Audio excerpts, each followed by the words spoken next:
Lokaha samastaha sukhino bhavantu.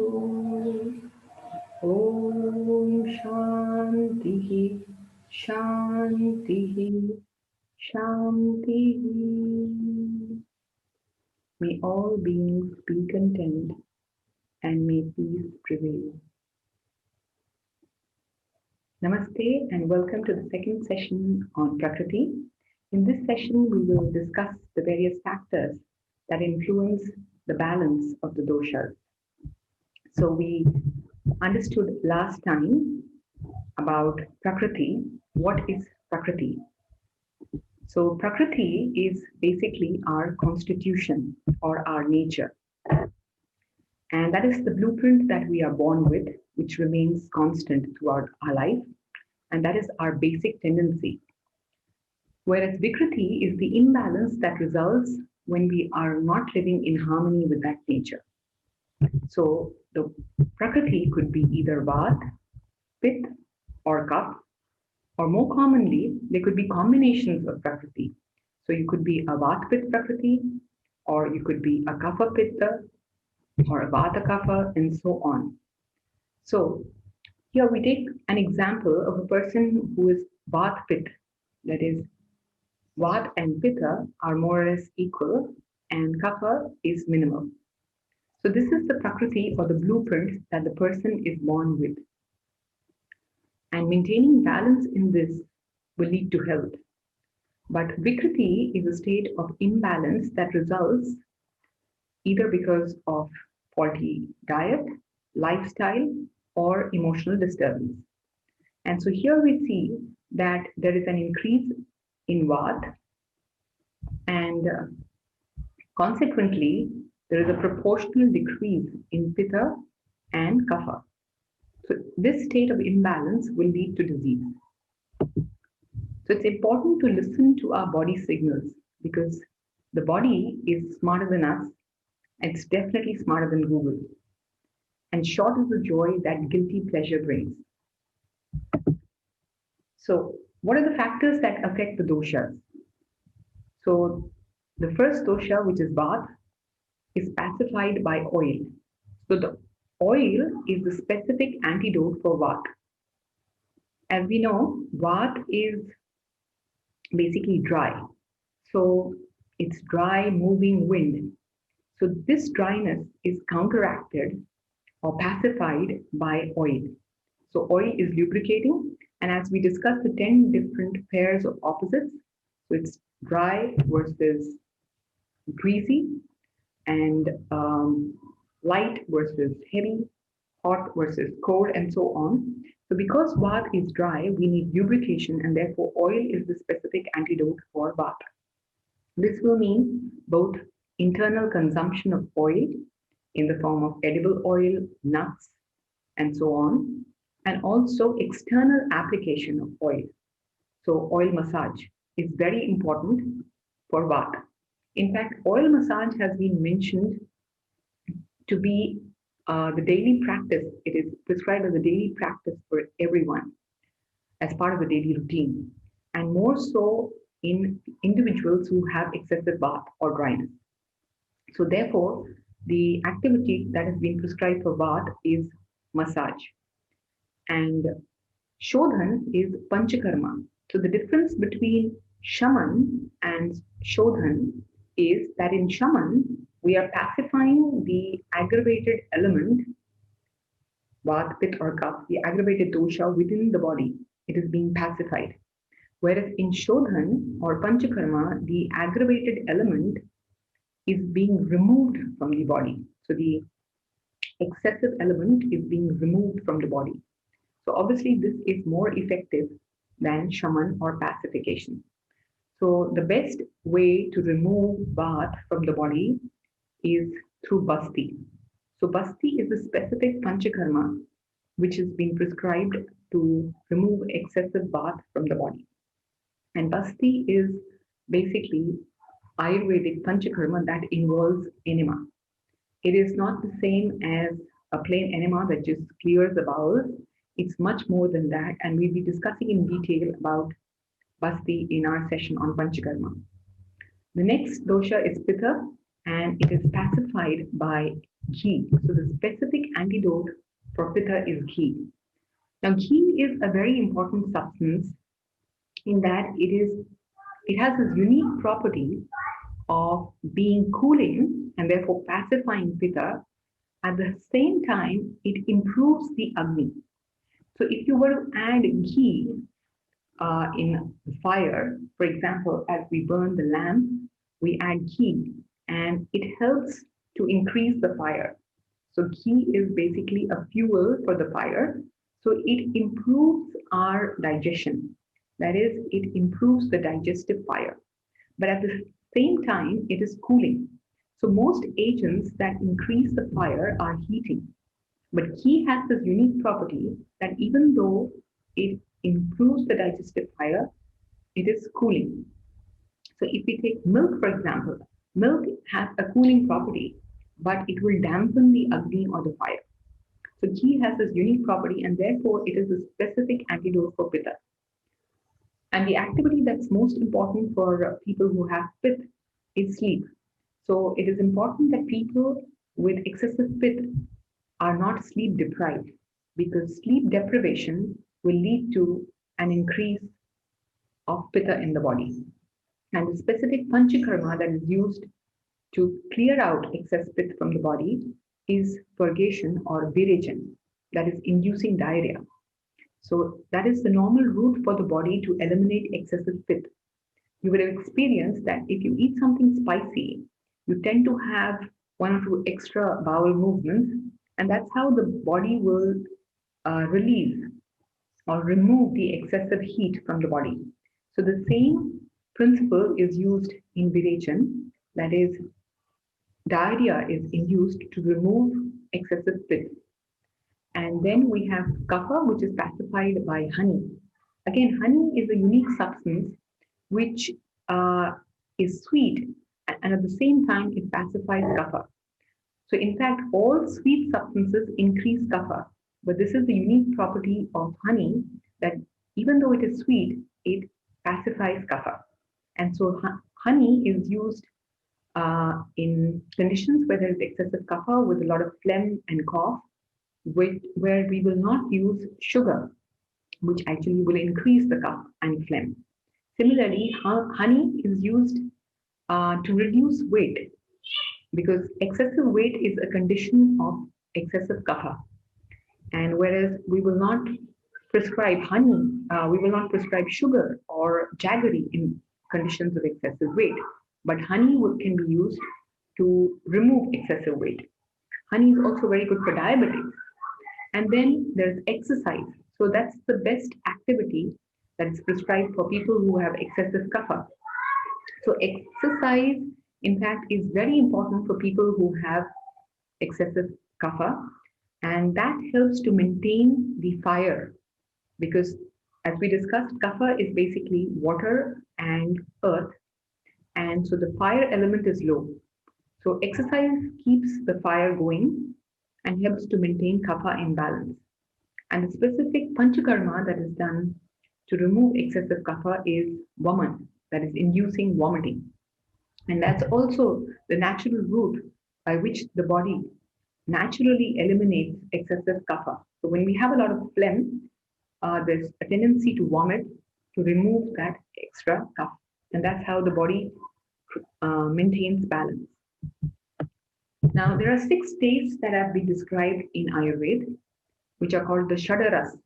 Shada means 6 and Rasa means taste. So 3 tastes pacify each dosha and the other 3 aggravate that dosha. So Vata is pacified by sweet, sour and salty taste. Pitta is pacified by sweet, bitter and astringent taste. And Kapha is pacified by bitter, pungent and astringent taste. So as we know, Vata is very light and dry. So these tastes, that is sweet, sour and salty, are actually nourishing and lubricating. So they, and also they are body building. So they will reduce Vata. Whereas Kapha, on the other extreme, usually is heavy And so that is pacified by tastes which are light, that is, the bitter, pungent, and astringent tastes bring about lightness in the body.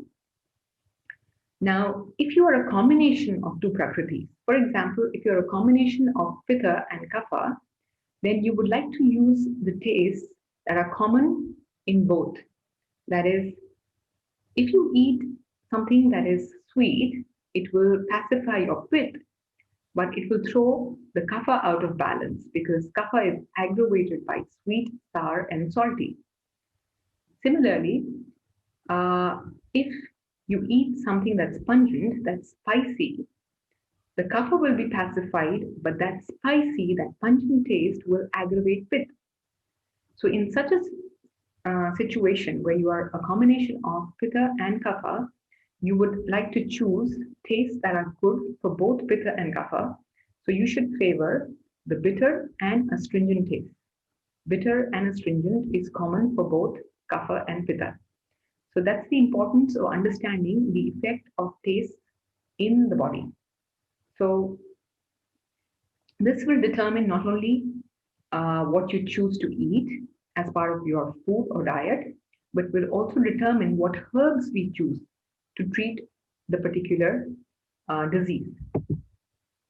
Now, Vegadharan means suppression of the physical urges. Dharan means to hold, and Veg is an urge. So each urge or Veg is a strong movement of wind. Ayurveda describes 13 such physical urges, which are the urge to urinate, the urge for defecation, yawning, sneezing, vomiting, hunger, thirst, breathing heavily, crying, sleep, farting, that is the passage of apanvayu from the rectum, belching, and ejaculation of semen. So these are the 13 physical urges of the body, and they should never be suppressed because these are forceful movements of wind. For example, the urge to urinate or defecate is a strong movement of the apanvayu. So if we try to suppress that, then the apanvayu, which is present in the pelvis here, is blocked because we are not allowing this downward movement to happen. So what happens is that it turns retrograde.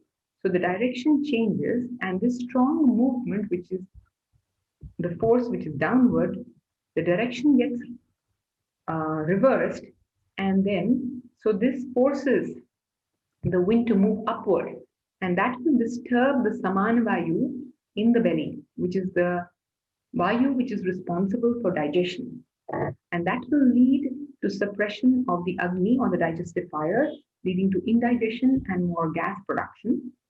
And also that will further throw the udana vayu up, which means that it will lead to palpitations, it will lead to disturbances of speech, and further, since the circulation is affected, the Vyan Vayu is also affected, and that leads to circulatory disturbances.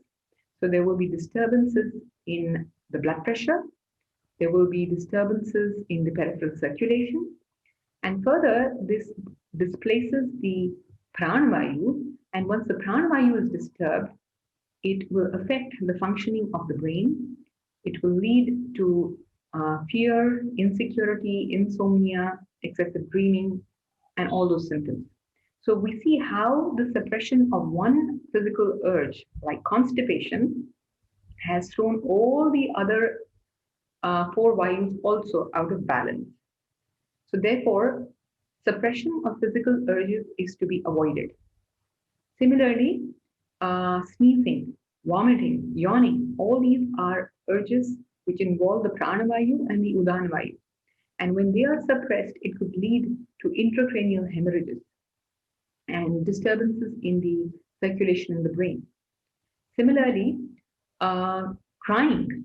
In India, it's a tradition that when someone passes away, well-wishers, family, friends will all visit that person, and they will encourage the person to vent out the feelings and cry, so that because if the person tries to hold on to that feeling and tries to suppress the urge to cry, that can also lead to a disturbance of the pranavayu.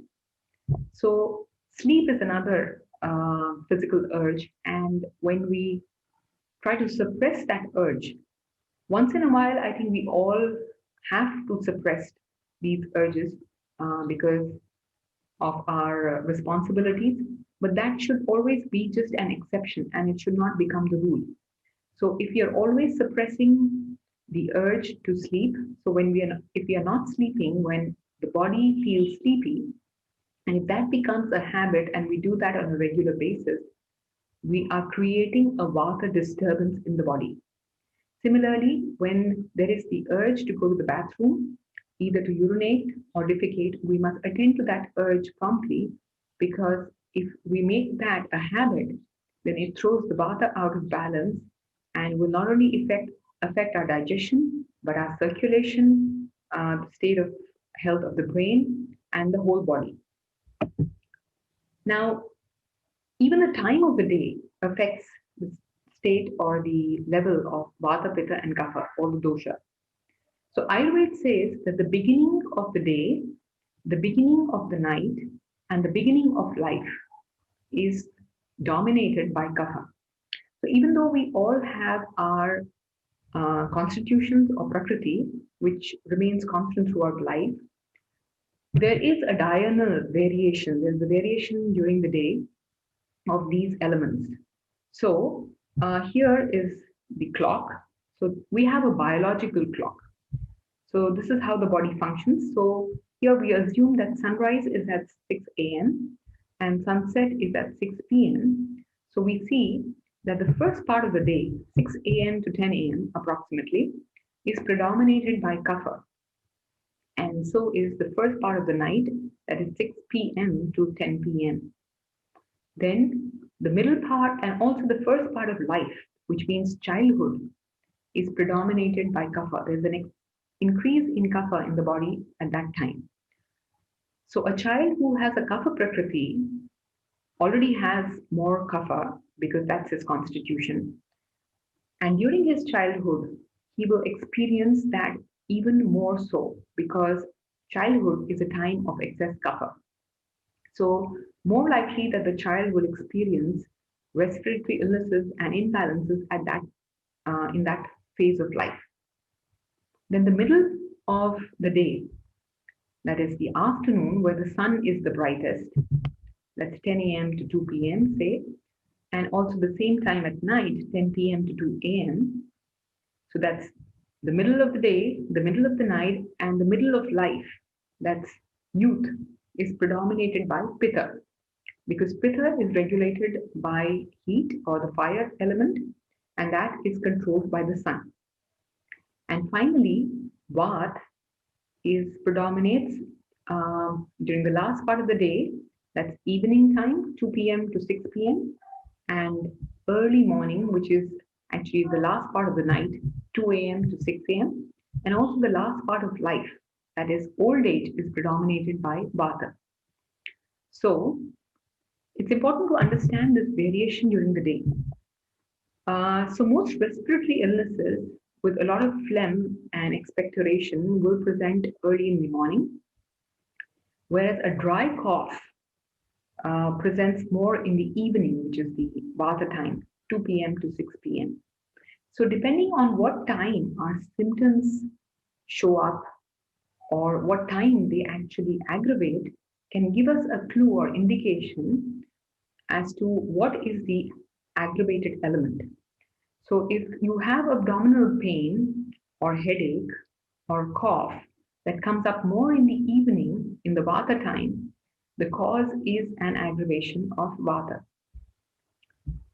Similarly, a headache that comes on in the afternoon when the sun is very bright is due to excessive Pitta, and so on.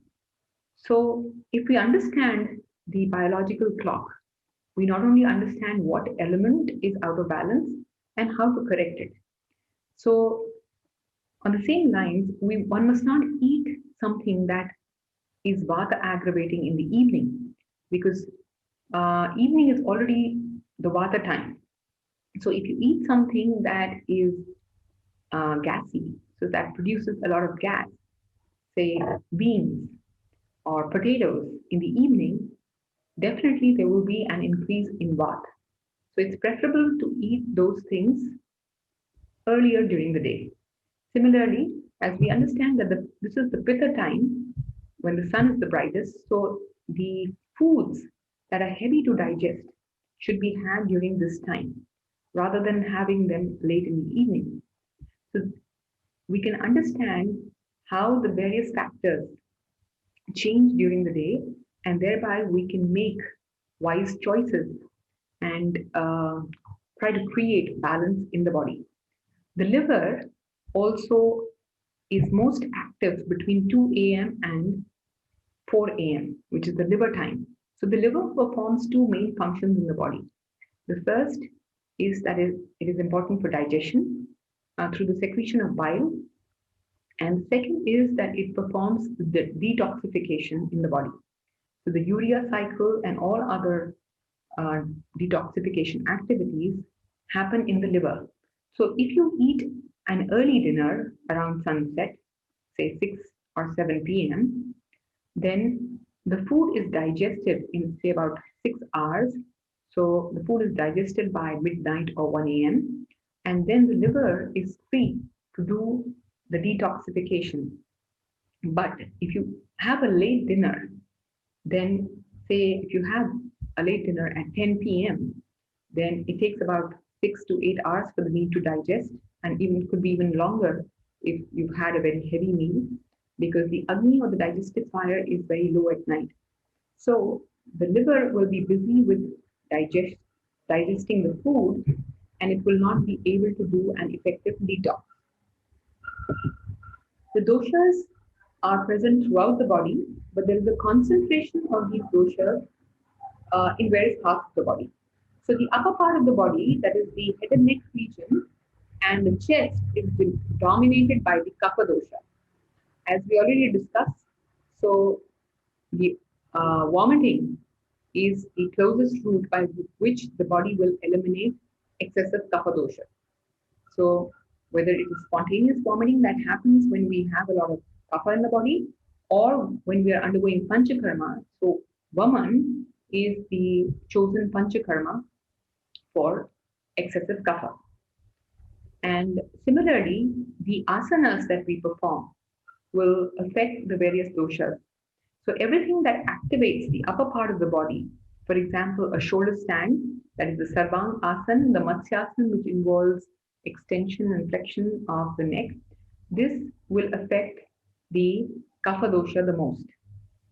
The Pitta dosha is dominated here in the middle part of the body. So the liver, spleen, stomach, this is the area just under the diaphragm, which is dominated by the Pitta dosha. So everything that activates this area, like the Bhujang Asana, the Cobra pose, the Camel pose, Ushtra Asana, will mobilize the Pitta dosha.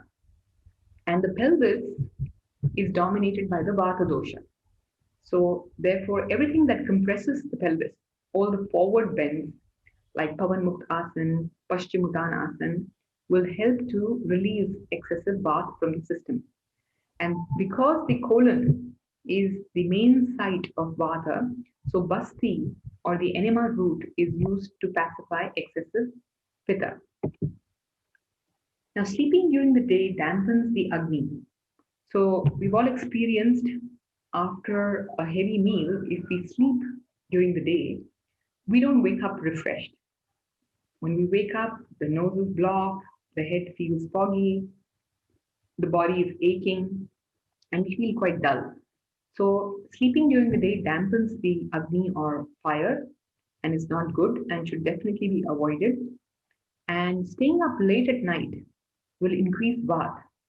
And Vata is the degenerative factor in the body. If there is an excess of Vata, there is degeneration and premature aging. So we definitely want to avoid that. And that's why we must avoid staying up late at night. So sleeping during the day dampens the Agni, creates arm, and staying up late at night will increase bath and cause premature aging and degeneration of the body. So we know that it's easy for little babies to sleep for long hours, and as we age, sleep becomes a problem. That's because there's an increase in bath. And as there's an increase in bath, bath is to do with movement. So that increase in bath in the brain will lead to a reduction of sleep. So often people who are old experience difficulty in falling asleep, or even if they've fallen asleep, they tend to wake up in the night. So daytime sleep should definitely be avoided. There are only very few conditions where Ayurveda permits daytime sleep. And they include conditions where you've been up the previous night for some work. So then you're allowed to sleep during the day. And that should also be preferably be before you have your meal. So you can sleep on an empty stomach. Also, if you've been traveling, so if excessive travel leads to increase in bath, and to pacify that, you might need to sleep during the day. Or if there's been any injury in the body, or you've undergone surgery. So only in these few situations that um, sleeping during the day is permitted. Also, in very, very hot summer, one can sleep for a short time during the day, preferably before the afternoon meal. But if you're very tired and need a small nap, it's okay to just snooze for a little bit on the chair, because this will not lead to suppression of the Agni or fire. And what is the correct posture to sleep in? So, the correct posture to sleep is in the left lateral position. That is, you sleep on your side with the left shoulder below and the right shoulder higher. So, this will maintain the normal anatomy of the stomach so that it prevents reflux of gastric contents into the esophagus or food pipe. And also, this will activate the right channel, which is the Pingala Nadi, which will help the liver to do an effective detox. So, avoid sleeping during the day, avoid staying up late at night. Now, food is the most abused anti anxiety drug. We've all had those times where we're anxious due to whatever reason, and we end up munching on different things, and usually things that contain a lot of sugar. But at the same time, exercise is a very good antidepressant, and I think it's most underutilized. So, exercise of all types release neurotransmitters in the brain known as endorphins, which create this happy feeling. So, definitely exercise increases um, the Agni, and therefore it is important for our health. But again, we must remember that the dose is important.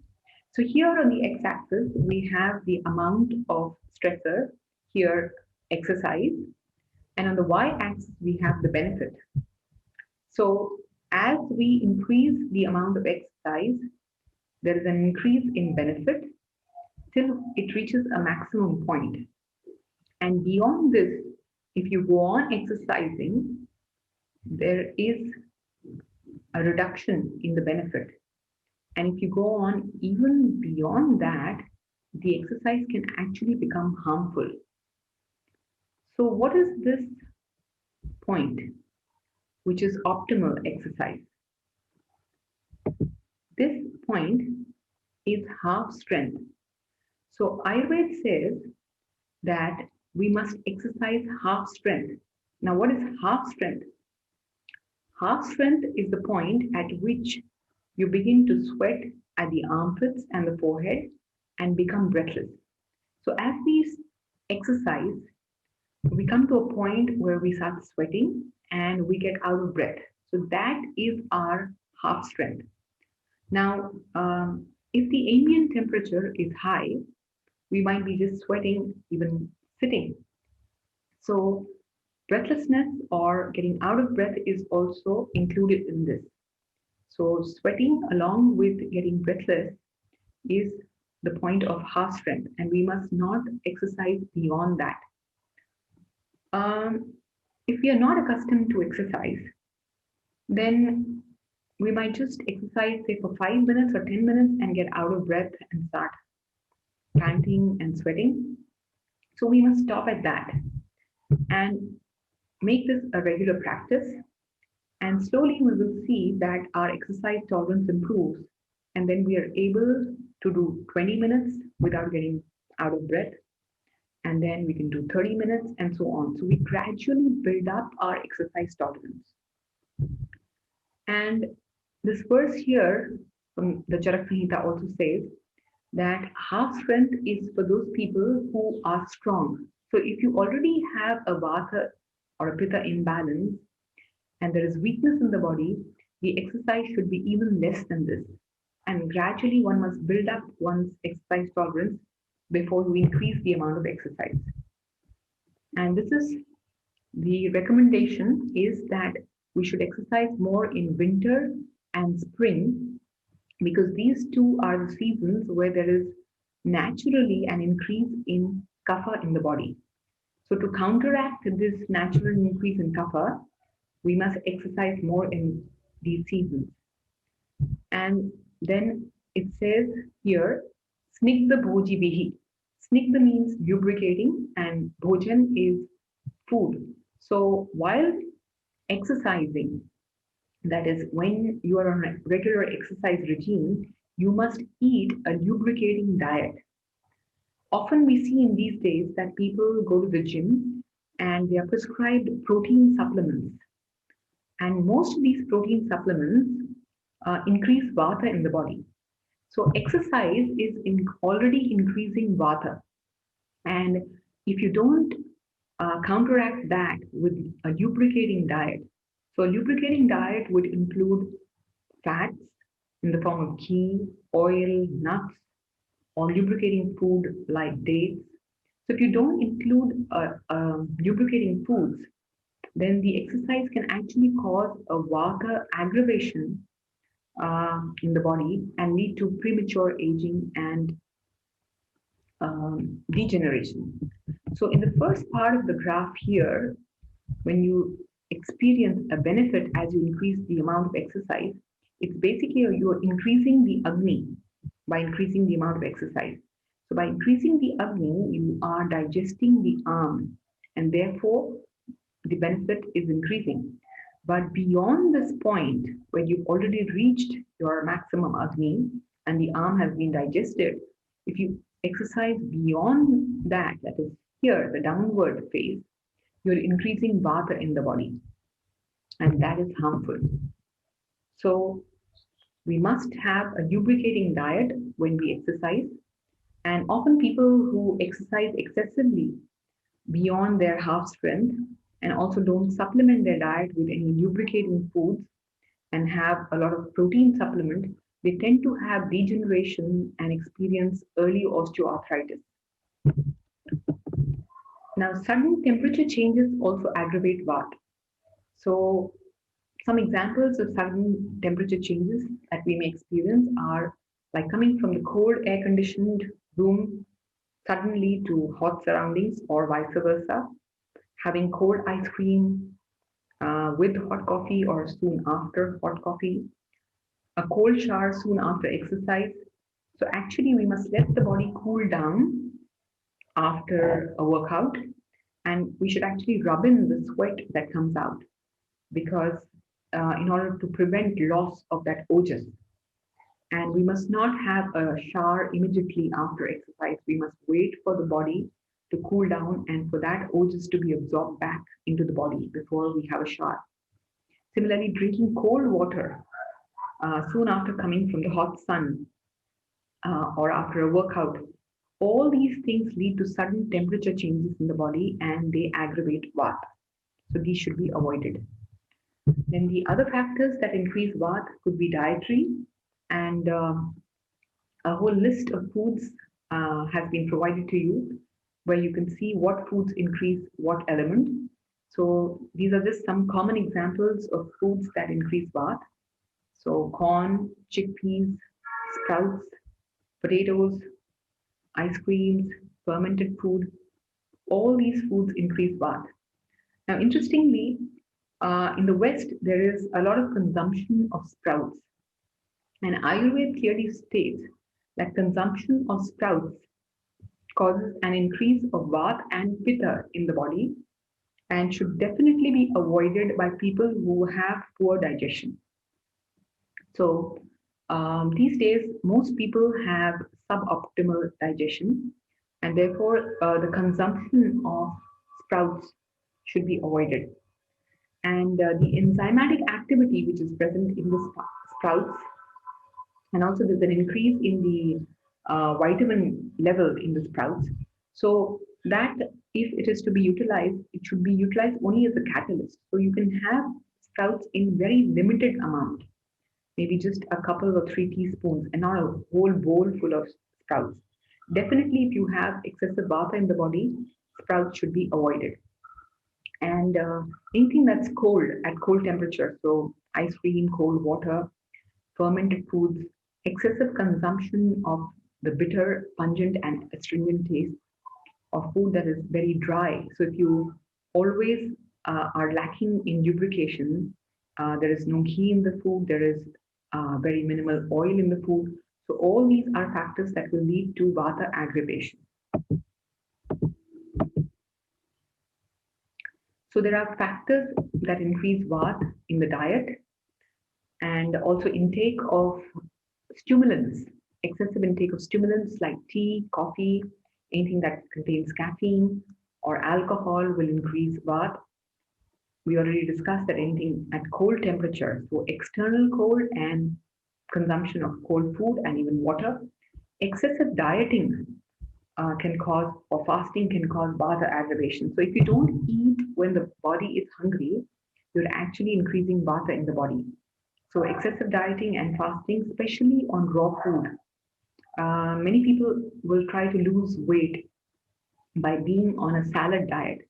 And this excessive consumption of raw food, as in salad and especially cold food, increases vata in the body.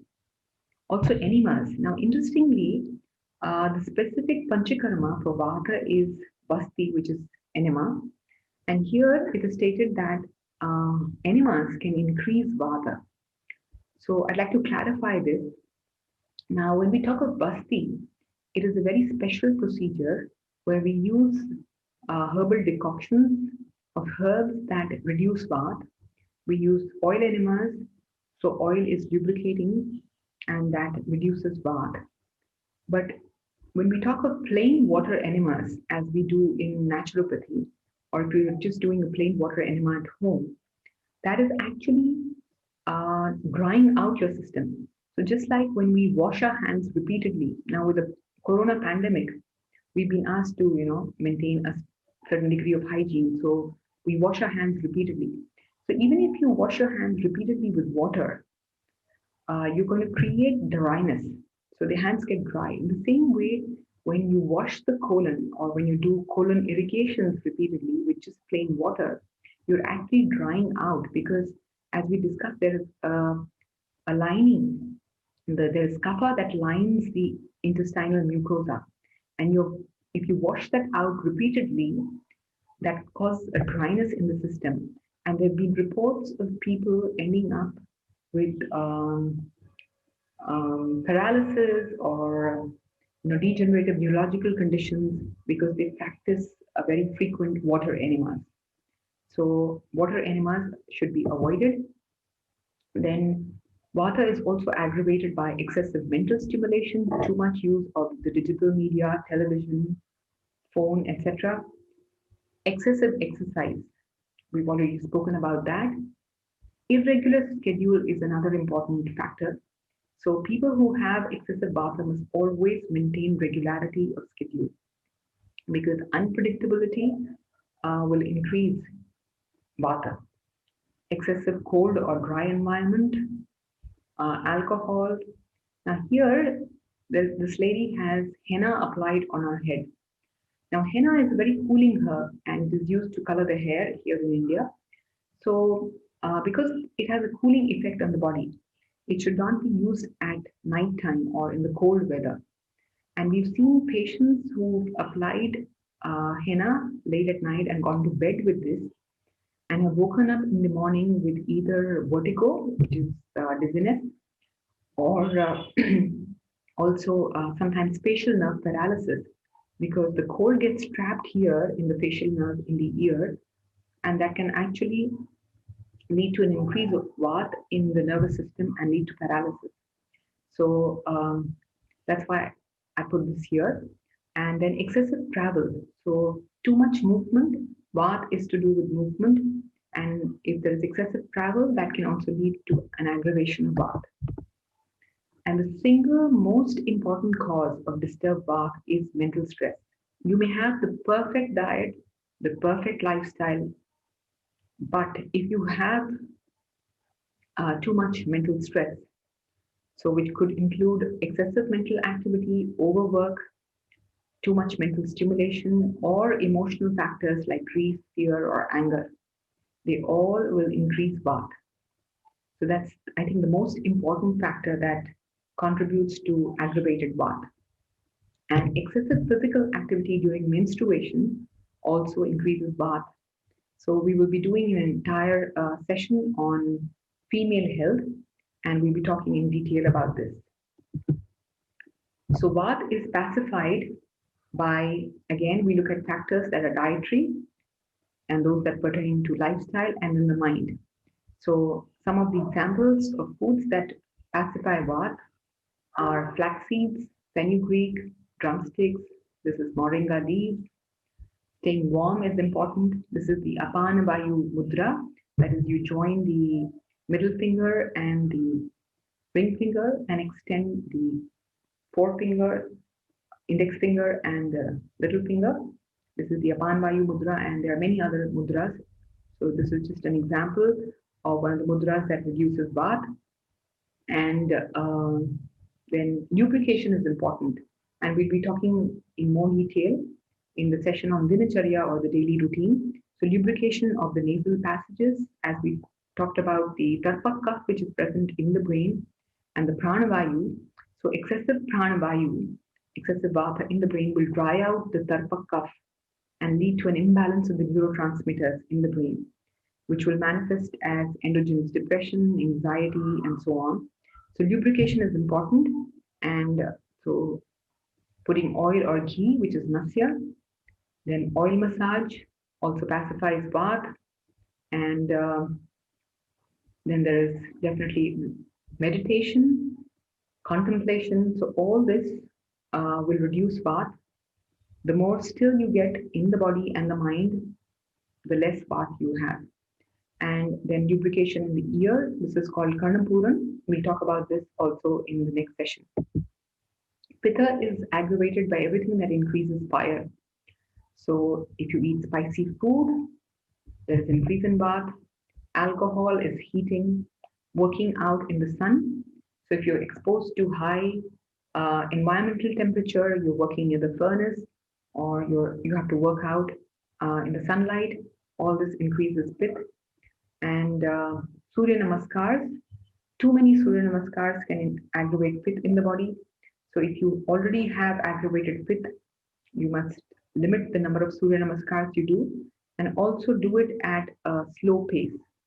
So people with excessive Vata and Pitta should do their yoga practice at a very slow pace, coordinated with the breath. So if you focus on the breath and the practice becomes more grounding and meditative, it will prevent an aggravation of Vata and Pitta. Now, the mind affects the body and the body affects the mind. So if there is an increase in any dosha in the body, here, for example, if there is an increase in Pitta, you eat something spicy, excessive spice, that leads to an increase of Pitta in the body. And that will lead to more anger. There will be a tendency to be more angry and critical. And similarly, if you give in to that tendency or to that urge and you get angry, that will lead to an increase in Pitta. So it works both ways. That is, it is both cause and effect.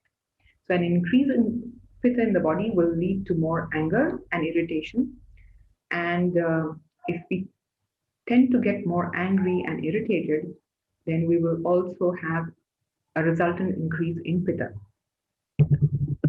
Then coming to Kapha, Kapha is aggravated again in diet by foods that are heavy and cold, like ice cream and pizzas, and inactivity. So, because Kapha has that static energy, so we need to mobilize Kapha. So, exercise is very important, and a sedentary lifestyle will increase Kapha.